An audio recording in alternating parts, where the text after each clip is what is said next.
qual tenho profundo respeito e admiração. Então ele não sabe, mas ele me incentivou e me inspirou a fazer essa pregação. E a pregação, ela começa com uma pergunta: por que Jesus é o Messias? Você sabe? Responda daí, por que Jesus é o Messias? Bem, a resposta virá daqui a pouco, mas antes vamos orar. Curvem suas cabeças, nós vamos orar. Querido Deus, grandioso Senhor, muito obrigada pela sua palavra. Ela é o que ela diz que é, eu sou o que ela diz que sou. Eu posso fazer o que ela diz que eu posso fazer. Essa noite a minha mente está aberta e meu coração está receptivo. Eu estou pronta para receber a sua palavra. Nesta noite, Senhor, eu serei tocada e eu nunca mais serei a mesma. Amém? Amém. Muito bem, vamos lá. Para a gente desenrolar isso, porque Jesus é o Messias, a gente vai olhar para as promessas. Saiu do ar? Ok, retornamos aqui. Então, por que Jesus é o Messias? Essa pergunta foi feita no meu ambiente de trabalho e eu, como boa cristã, eu respondi porque sim. Sabe quando você responde uma coisa com uma criança e ela fala assim, mas porque sim não é resposta? E é verdade, na verdade, porque sim não é resposta. E eu achei bem interessante e curioso, isso foi me perguntado alguns anos atrás, mas eu fiquei com aquela pulguinha atrás da orelha. E a resposta é simples: Jesus cumpriu todas as promessas. Você conhece todas as promessas? Não conhece? Se você conhece, amém. Se você não conhece, iremos dar uma passadinha nessas promessas hoje. Então, pegue a sua Bíblia, pegue uma caneta, se quiser anotar, porque a gente tem bastante passagem. E é preciso dar uma estudada na Bíblia para chegar a todas essas promessas. A gente vai voltar para o passado, para a gente conseguir entender hoje, e a gente vai também ter uma visão do futuro, porque a Bíblia ela é completa, né? Ela é incrível, ela é a própria palavra de Deus. Então, ela é passado, presente e futuro. Vamos voltar um pouquinho no passado, 900 anos antes de Cristo. Nós tínhamos os profetas, né? O povo estava dividido. O projeto de Deus era construir uma nação santa. E esse projeto está desde o Éden. Mas eu não vou voltar muito, senão a gente vai ficar muito tempo falando. Eu vou voltar a 900 anos antes de Cristo. Abra sua Bíblia em Isaías. Vamos lá, Isaías. Isaías fica logo depois de Cânticos, Antigo Testamento. A gente vai falar bastante de Isaías, porque Isaías foi o profeta que mais falou do Messias. Ele deu dicas incríveis, ele quase desenhou. Então, o povo estava ali sendo preparado, sendo construído para receber essa pessoa tão importante, esse filho de Deus. Ele não poderia nascer em qualquer nação. Ele tinha que nascer numa nação santa. E o povo estava sendo preparado. Vamos ver. Isaías, Deus falou através de Isaías, lá no capítulo 9, versículo 7. Tá assim, ó, depende da tradução, não sei qual a tradução da sua. Na minha tá assim, ó: para que se aumente o seu governo e venha a paz sem fim. Quem não quer a paz sem fim, a paz universal? Sobre o trono de Davi e sobre o seu reino, então sobre um descendente de Davi, para estabelecer e firmar mediante o juízo e a justiça, desde agora e para sempre. Amém. E depois no versículo 6, pula um pouquinho para cima, fala assim, ó: porque um menino nasceu, um filho nos deu, seu governo estará sobre os seus ombros, e o seu nome será Maravilhoso Conselheiro. Olha que lindo. Deus forte, Pai da eternidade, Príncipe da paz. Este foi a primeira profecia. A primeira não, tem várias, tá? Essa foi uma das profecias que Isaías falou através da palavra de Deus, né? Deus sussurrou no ouvido de Isaías e Isaías escreveu. Mas onde que isso se cumpriu, né? Isso que é o Antigo Testamento, 900 anos antes de Cristo. Onde isso se cumpriu? Se você quiser conferir a linhagem de Davi, ele está lá em Mateus, capítulo 1, versículo 1. Então, você pode dar uma conferida. São muito textos, a gente não vai passar por todos eles, mas anote aí para você conferir depois. Depois, a gente vai de novo para Isaías, que ele deu mais uma dica de como seria essa vinda do Messias, como seria o Salvador. Mais uma profecia, lá em Isaías 7,14. 7,14. Vamos lá? Se você encontrou, fala amém. Amém. Muito bem. Alguém falou amém aí do outro lado. Então, em 7,14 fala assim, ó, portanto, o Senhor vos dará um sinal. Olha que incrível, Deus não tem mistério, Deus não tem nada escondido, eu darei um sinal. Eis que uma virgem conceberá e dará à luz um filho, e ele se chamará Deus conosco. Então, olha só que dica incrível, o primeiro vai ser da linhagem de Davi. E vai nascer de uma virgem. Deve ter sido um pouco confuso para o pessoal daquela época, né? Mas como assim de uma virgem? Não estou entendendo. Mas era só ficar de olho nos sinais. E aí a promessa se cumpriu onde? Mateus 1, 18, 22 e 23. Vamos lá? Vamos lá para Mateus. Mateus 1... 18, 22. Bem, aí o que fala lá em Mateus? Fala exatamente do nascimento de Cristo, né? Como que o anjo chegou até Maria e anunciou, né? Então, ela assim, ó, ela dará um filho, é o anjo falando para José, ela dará um filho e porás o nome de Jesus, porque esse salvará o seu povo e o pecado deles. Olha que lindo. Então Maria ainda falou assim, mas como isso vai ser possível se eu não conheço homem algum? E ali ela entendeu que seria o poder de Deus agindo sobre ela. Que mais? Depois vamos lá em Miqueias. Miqueias também, outro profeta. Miqueias viveu ali por volta de 700 anos antes de Cristo. Vamos lá ver o que Miqueias escreveu a respeito do Messias.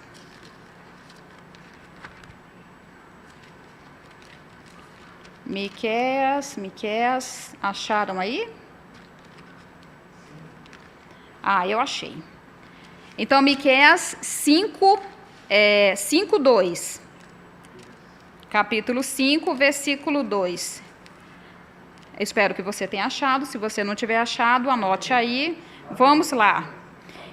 Fala assim, ó. E tu, Belém Eufrata, pequena demais para configurar um grupo de milhares de Judá, de ti sairá o que há de reinar em Israel, e cujas suas origens são desde os tempos antigos até os dias da eternidade. Ou seja, o grande prometido, prometido lá no Éden, o Salvador do mundo, o que traria a paz universal. Ele nasceria de Belém. Olha que extraordinário, não é mesmo? Nós já sabemos que ele seria da linhagem de Davi, ele nasceria de uma virgem, ele seria o próprio Deus conosco e ele nasceria de Belém. Só faltou desenhar, não é mesmo? Depois vamos para Isaías 53, 2. Isaías tem bastante profecias a respeito do Messias.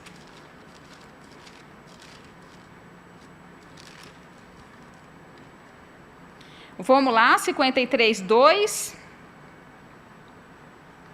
53:2, ele fala de como se ele viria em grande glória, se ele viria como um rei com grande glória, que era mais ou menos o que o povo judeu esperava, né? Aquele grande rei pomposo, assim como era Salomão.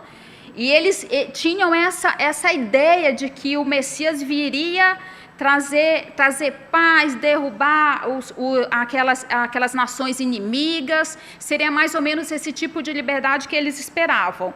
Mas aqui a gente acha um ponto interessante. Olha lá, 53:2.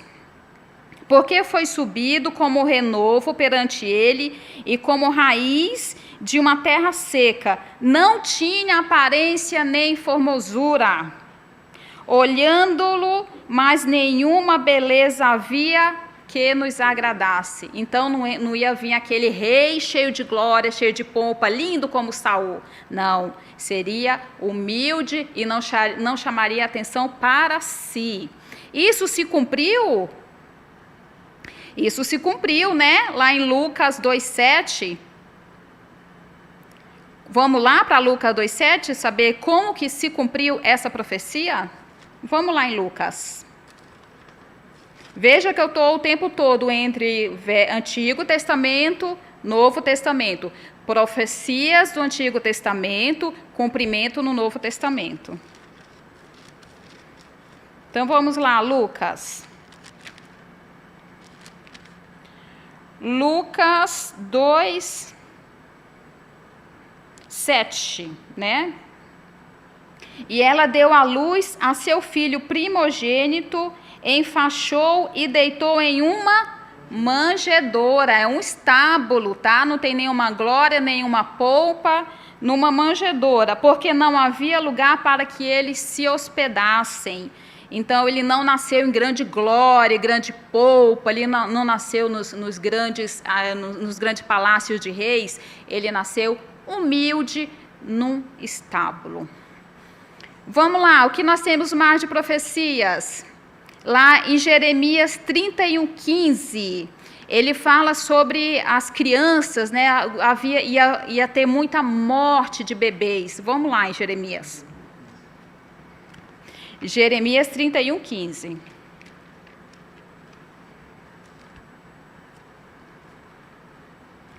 Jeremias é depois de Isaías. Jeremias 31:15. Assim diz o Senhor: ouvi um clamor em Ramá, pranto e grande lamento. Era Raquel chorando por seus filhos e se recusava a ser consolada por causa deles, porque já não mais existiam. Então, a morte dos bebês, um pranto de uma mãe. Mas onde foi que isso se cumpriu? Vamos lá ver? Isso se cumpriu lá em Mateus 2:16, 18. Vamos ver o que aconteceu em Mateus? Mateus 2:16. Eu estou indo muito rápido, gente? Vamos lá, Mateus 2:16. Amém? Amém. Vendo-se iludido pelos magos, enfureceu Herodes. Quer dizer que Herodes estava ouvindo o murmúrio de que estava vindo o Messias estava para nascer, ou o Messias já tinha nascido, era provavelmente um bebê. Então, ele se enfureceu grandemente e mandou matar todos os meninos de Belém. Por que de Belém?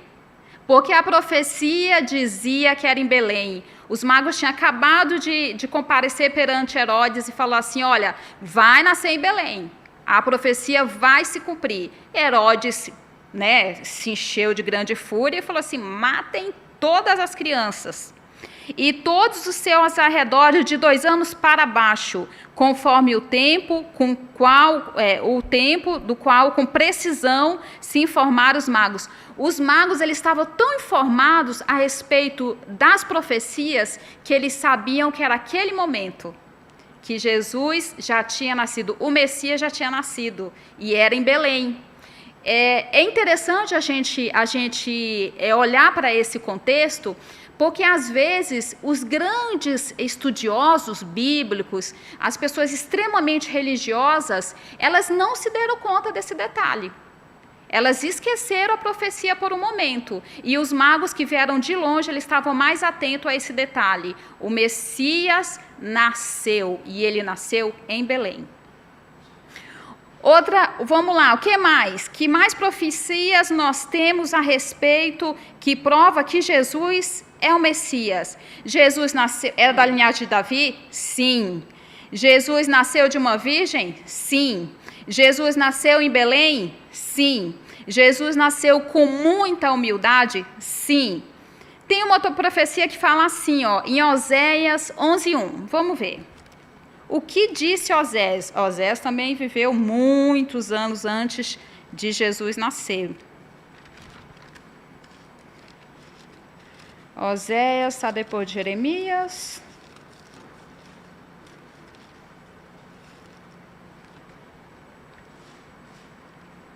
Oséias está depois de Jeremias.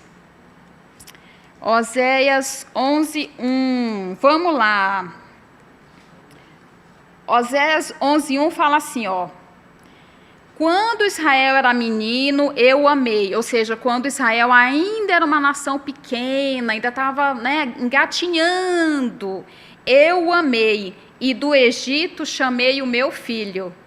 Quem estava no Egito e foi chamado? Vamos lá, em Mateus 2:13. Vamos ver se essa profecia se cumpriu. Alguém foi chamado do Egito. Mateus 2:13. Fala assim, ó, em Mateus 2:13.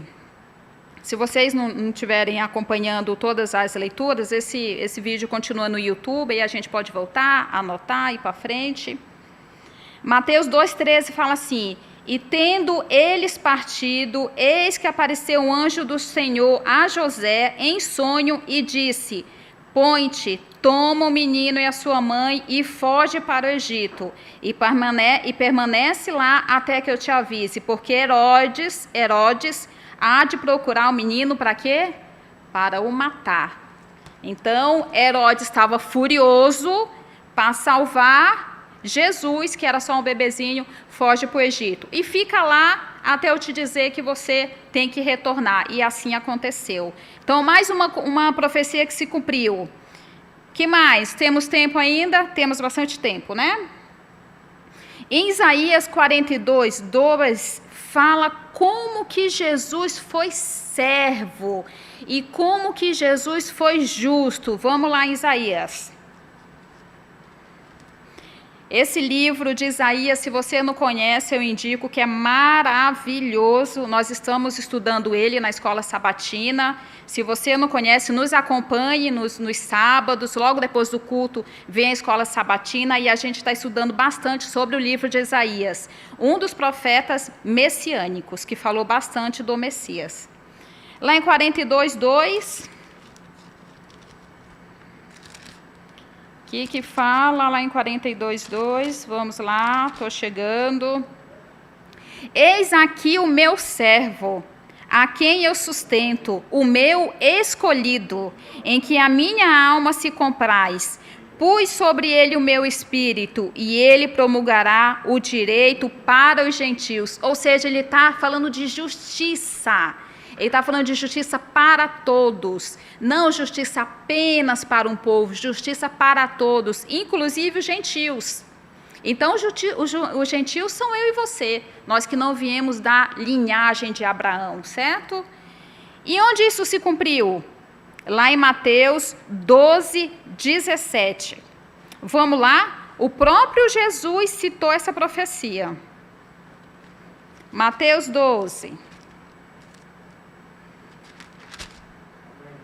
12:17, todo mundo já achou?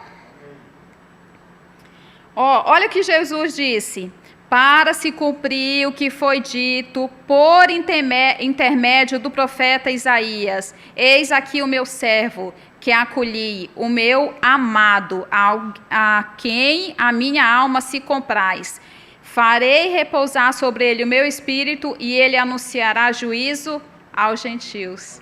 Então, ele repetiu a profecia lá de Isaías. O próprio Jesus, o próprio Messias, citando a profecia em que nele se cumpriu. Que nós temos mais? Depois, lá em Isaías 42, a gente já leu, né? Que fala sobre justiça, e se cumpriu aqui ele está citando ele próprio na profecia. Linhagem de Davi, a gente leu lá em cima, que ele é da linhagem de Davi, que ele trouxe vida eterna. Agora é interessante que Isaías falou, deixou escrito que o povo judeu iria rejeitar Jesus, iria rejeitar o Messias. Mas como é possível? Se eles estavam esperando o Messias, como é possível eles se rejeitarem? Bem, Isaías já tinha escrito sobre isso. Vamos lá? Em Isaías 53, 1.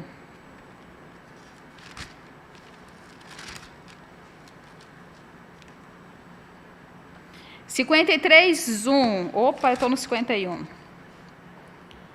53:1 fala assim: quem creu em nossa pregação? E quem foi revelado o braço do Senhor? Quem? Quem creu? Quem? Ele veio e não creram nele? Não creram nele? Mas onde que isso se cumpriu? Vamos lá em João 12, João, apóstolo amado. Depois a gente vai falar bastante de João. Em João 12,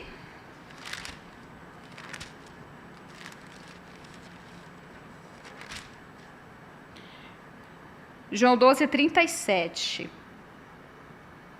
37. E fala assim, ó.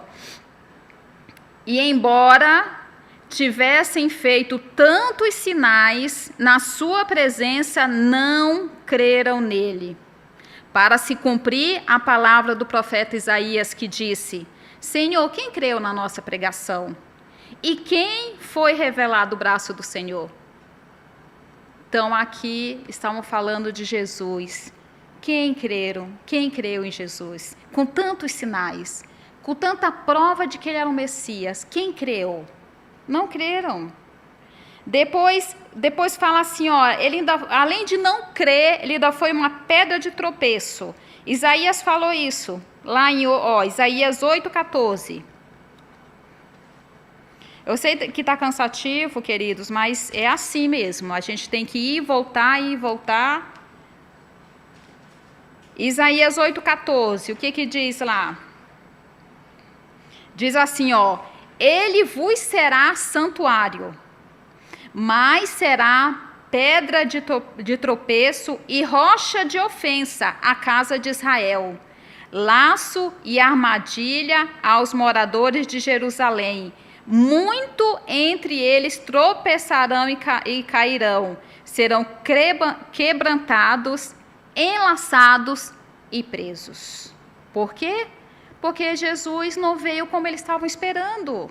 Eles esqueceram da palavra do Senhor. Eles ouviram as suas próprias ideias. Esqueceram que ia ser de Belém, esqueceram que ia nascer da Virgem, esqueceram que ia nascer humilde. Eles esperavam alguém, um rei com muita polpa e glamour, e isso foi uma pedra de tropeço para eles. O que mais? Ele também foi profetizado que ele seria rejeitado pelas pessoas. Vamos lá no Salmo 118. 118, e aí a gente vai ler o 22 e o 23. A pedra, todos encontraram? A pedra que os construtores rejeitaram, essa veio ser a principal pedra angular. Isso procede do Senhor, e é maravilhoso aos nossos olhos. Este é o dia que o Senhor fez. Nos alegramos nele, neste dia. Isso se cumpriu? Se cumpriu. Lá em Atos dos Apóstolos, capítulo 4, versículo 10. Atos 4, 10.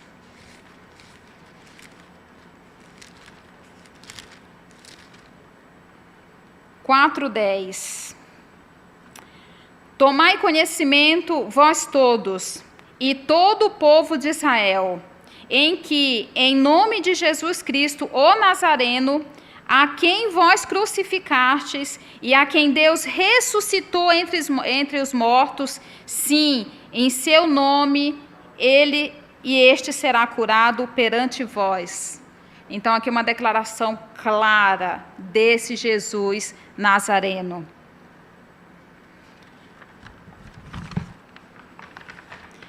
Vamos lá, o meu tempo está acabando. Por que eu trouxe essas profecias?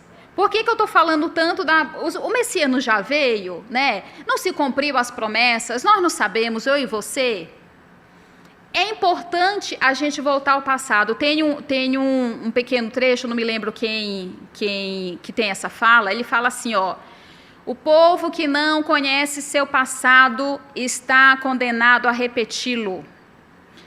O povo esqueceu das profecias no passado, porque estavam muito ocupados com outras coisas. Outras coisas estavam em mente. Hoje não é diferente. Nós estamos aqui, vamos olhar para o futuro. Quais são as profecias do futuro? Você sabe? Se você não sabe, você não vai conseguir fazer essas perguntas, mas essas perguntas têm resposta. A primeira pergunta é: corremos o risco de não reconhecer Jesus na sua volta?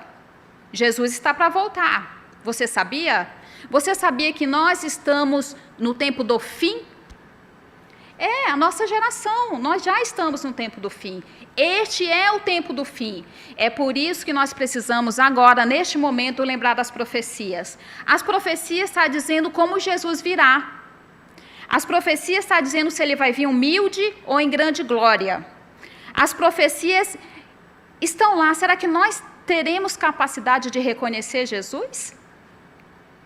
Quais são os eventos que vão acontecer antes da volta de Jesus? E tem uma data para acontecer? Tudo isso, meus queridos, está aqui, ó, nessa Bíblia. Passado, presente e futuro. Mas é necessário não só ler, é necessário estudar. Para que a gente não caia no erro do passado, de não reconhecer o Messias. E agora que ele está para voltar, para a gente não correr o risco de não reconhecê-lo agora que ele vai vir. O tempo está próximo, o tempo está chegando. E aí a gente precisa ouvir. Tem um apelo muito grande de Deus que ele fez para o passado e que ele faz hoje. Eu anotei aqui, porque é muito forte. Ele fala assim, ó: escutem, ó céus, dai ouvidos, ó terra, porque o Senhor é quem fala. Por acaso as nuvens têm ouvido ou a terra pode ouvir? Não, isso é para nós, isso é para a grande nação, o povo, entre o céu e a terra, todos que tiverem ouvidos. Ouçam os profetas, ouçam as profecias.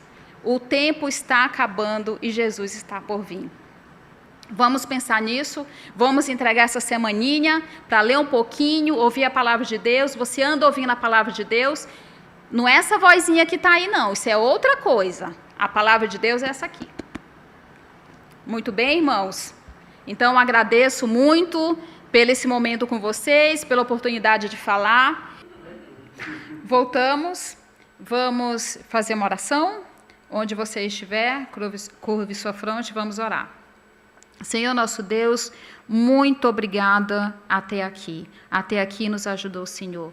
Nos ajude nessa nova semana que vai entrar, que nosso coração esteja em Ti, que o nosso pensamento esteja em Ti e que o Senhor possa nos proporcionar situações em que a gente possa falar do amor de Deus, seja no nosso trabalho, seja na nossa casa, seja no mercado, que o Senhor nos dê oportunidade de falar que o Senhor logo vem.